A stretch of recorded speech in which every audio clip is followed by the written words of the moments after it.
Hello and welcome to Hot Off the Presses, a new bi-monthly podcast all about the central focus of our lives, Presa Canarios.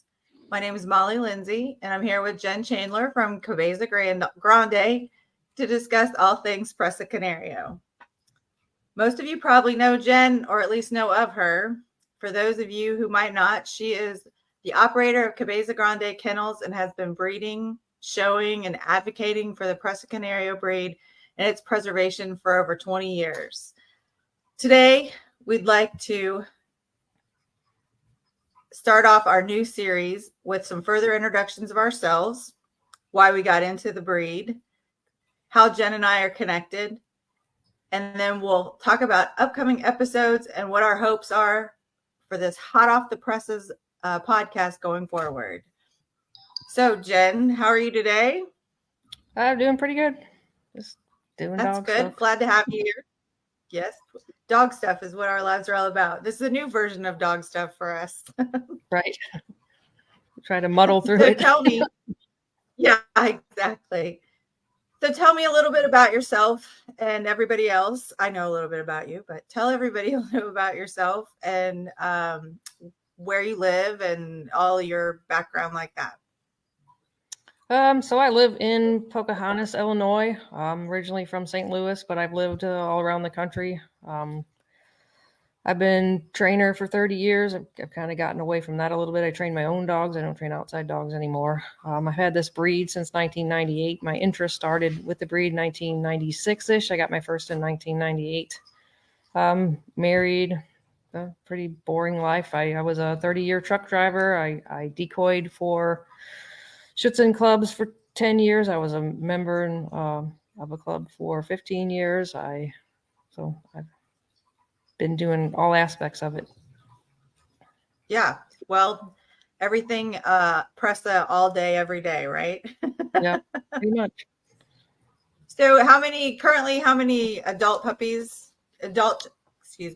dogs and how many puppies I'm sure come and go, but how many Right. adult dogs these days?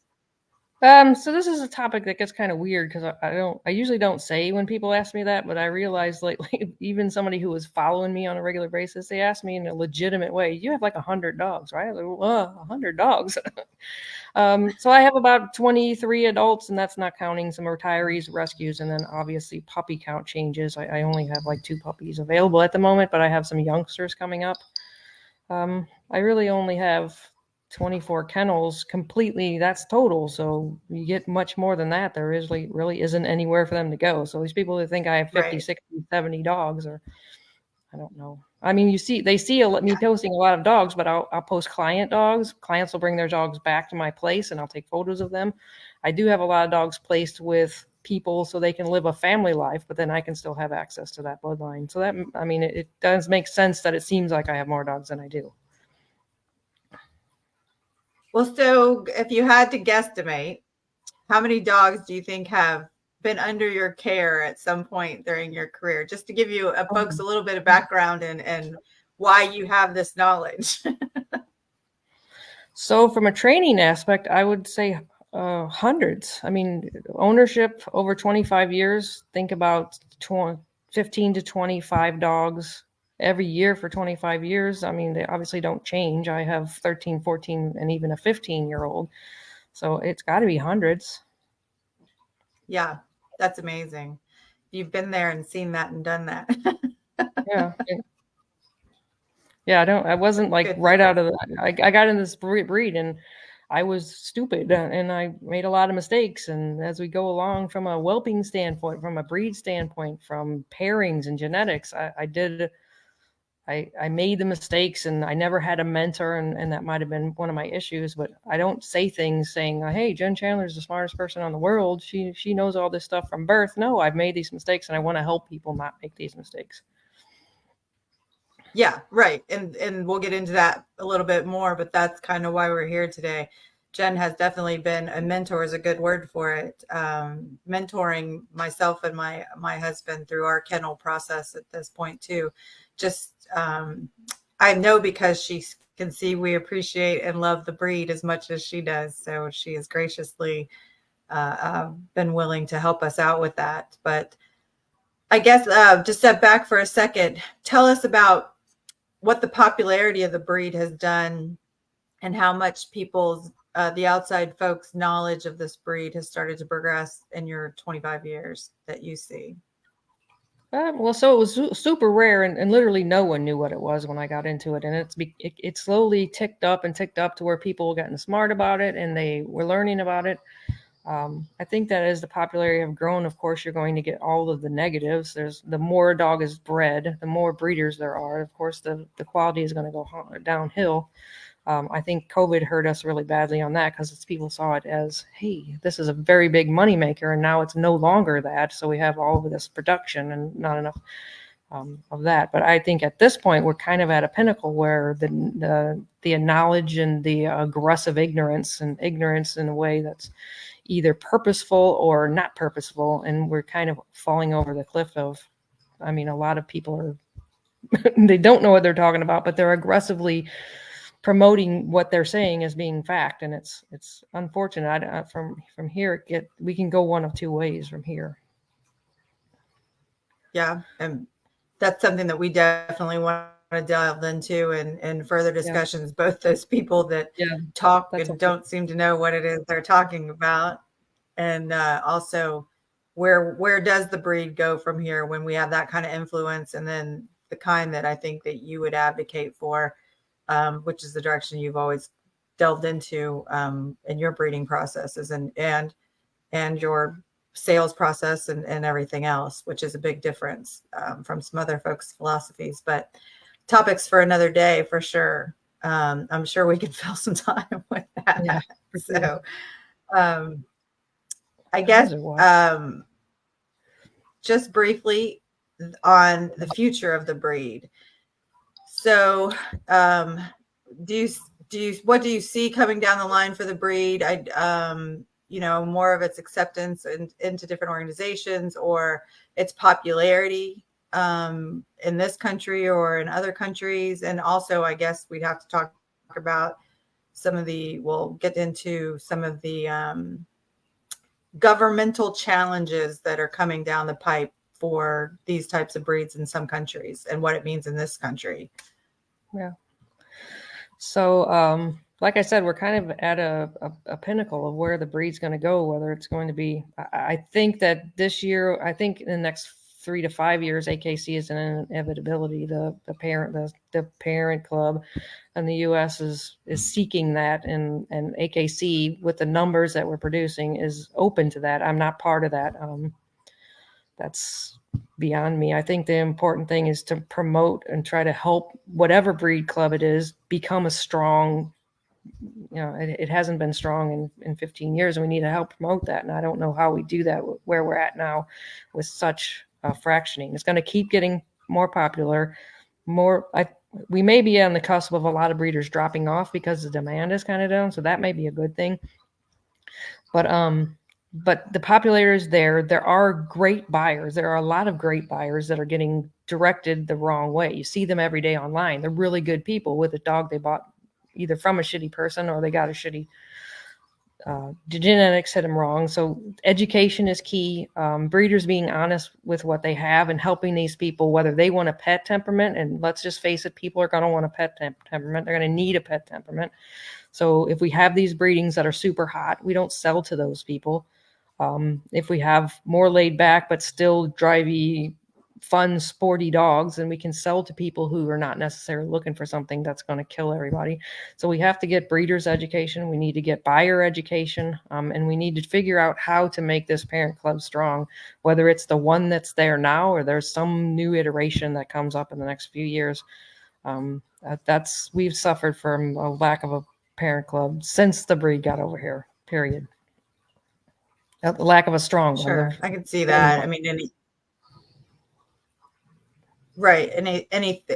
with as rapidly, would you call it rapid growth in the 25 years that since I know you've said before that there weren't very many even presses in this country when you first discovered them. So, I mean, would you call the growth of the numbers rapid in this country or not? I would say in the last 5 or 6 years for sure. Okay. maybe Interesting. maybe Interesting. even 7 to Well, 10. But that's all stuff. Yeah. And the future of the breed is definitely one of the reasons that we're here to talk about this, and what we will start off with. We'll get into here in a little bit about what our future shows will be coming up subject wise. But I'm going to go ahead and introduce myself at this point, and then we'll get into what's to come. As I said before, my name's Molly. I'm the owner of Thunder Ridge Kennels in South Central Missouri. My family and I were initially breeders of purebred Berkshire pork hogs when our son was in 4-H and FFA. Along with a few other types of livestock that we had on our property, we felt like we needed to have a little bit of extra protection because we lived in a rural farm area. And we definitely had visitors to our property sometimes that were not quite welcome. So we were looking for a quality, powerful guardian dog that could help us, guard the flock, more or less. After some initial research, we decided that a Presa Canario would be something that we would be interested in. And in doing the research, Jen's name kept coming up and appeared to be the best option as far as this breed was concerned. We figured she'd probably be far, far away, but to our surprise, she was located conveniently a couple hours from our house in Pocahontas, Illinois. So we contacted her, and she invited us out for a kennel visit. And my husband went and experienced her facilities and the quality of her presses. And for us, it was absolutely a no-brainer that we were going to go with one of her dogs. And we felt so good and confident about purchasing one from her just because her knowledge was evident and her experience with them. So we really didn't have any hesitation. We'll have a funny story for another day about what happened to our original puppy that we were supposed to get. But fortunately, Jen picked out the very best puppy for us ever, Syra, who we got about 5 years ago. And as I said before, it's been kind of a great mentorship and friendship since then. We fell in love with this breed. It was perfect for what we needed, the combination of a pet and kind of a built-in guardian. She did a great job. And we decided to breed her with Jen's help, of course. And we ended up with our 2 stud dogs out of 3 of the litters that that Syra had. And since then, we've developed a co-breeder relationship with Jen and have loved the experience. We currently have 6 presses of our own and a total of 13 in our kennels, including the loaners that we get from Jen, that we work together to try to develop our breeding program. Her advice and guidance along the way have been absolutely invaluable for us for caring for our pups. And I feel like this broadcast can and will be helpful to all those other Presa lovers out there. Keep in mind that everything we discuss is our opinions based on our experiences, and you should consult a veterinarian or your own breeder if you have more questions. So enough about me. The goal of this podcast is to help familiarize and educate anyone interested in this breed. Jen has certainly been a valuable resource for any and all the challenges our pets have presented us with. And I'm sure we haven't even scratched the surface of things to come with, Presas and all of the crazy things that they get into. Our plan is to produce a series of podcasts with specific topics full of information to, again, help in raising the happiest, healthiest, enduring breed that preserves its truest standard and perhaps makes it a little easier for owners to manage their Presas.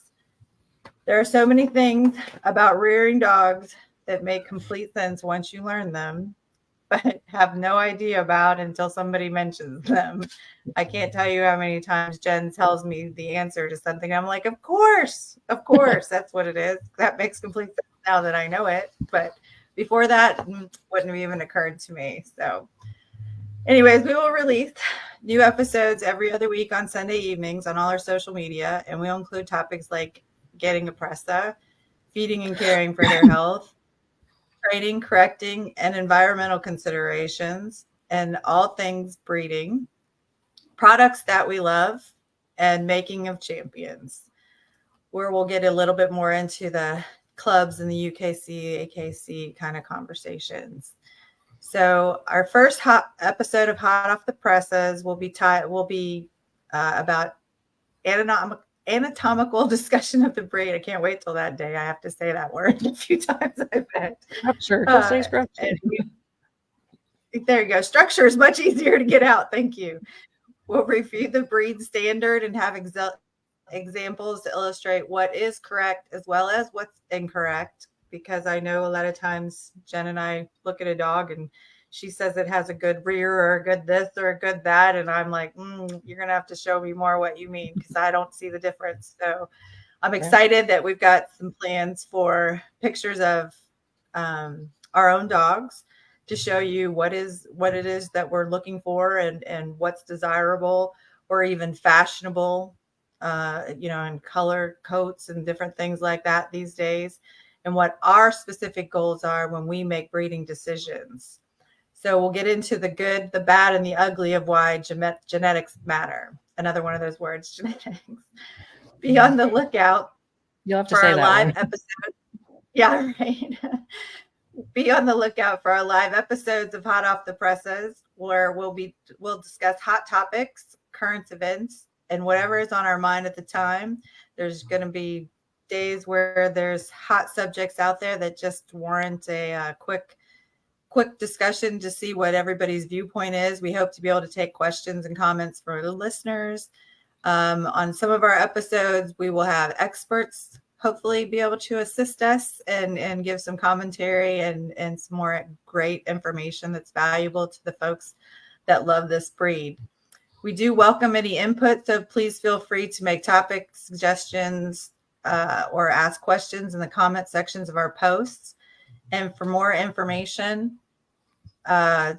please go to our Facebook page at Jen Chandler Cabeza Grande Kennels, Instagram at Real Presa, or our YouTube and TikTok pages. Jen, it's been great talking to you today. I know you're as excited as I am about getting this started. And I know it's not ever a twist of the arm to talk about our precious Presas. And I hope everybody else feels the same. And again, I'm excited to get the information that is really important about not just dogs in general, but specifically these dogs out into the community and into the groups. So anything else that you have to add for closing? So like I said, I've been doing this 25 years and I never really met any people that I wanted to do a co-breeder relationship. So the fact that James and Molly are two of the people that I decided to do that with is a testament to their ability to learn, their desire to learn, and their desire to do the best. I don't just give my dogs to people. I've never done that before. So, guardian homes, but these people, they whelp, they do all of the work. So, I just put my name on it. But, yeah, so that's my obsession is the puppies. Yeah. She's also doing most of the work to get this going, because I don't know from this yet. But yeah, so I appreciate all of that effort, and hopefully this will be a good thing. Yeah, I'm excited going forward. And so everybody be on the lookout. Our next episode will be coming out soon. Look for all your social media. Thanks. Have a great day. See you later, Jen. Yep. Bye-bye.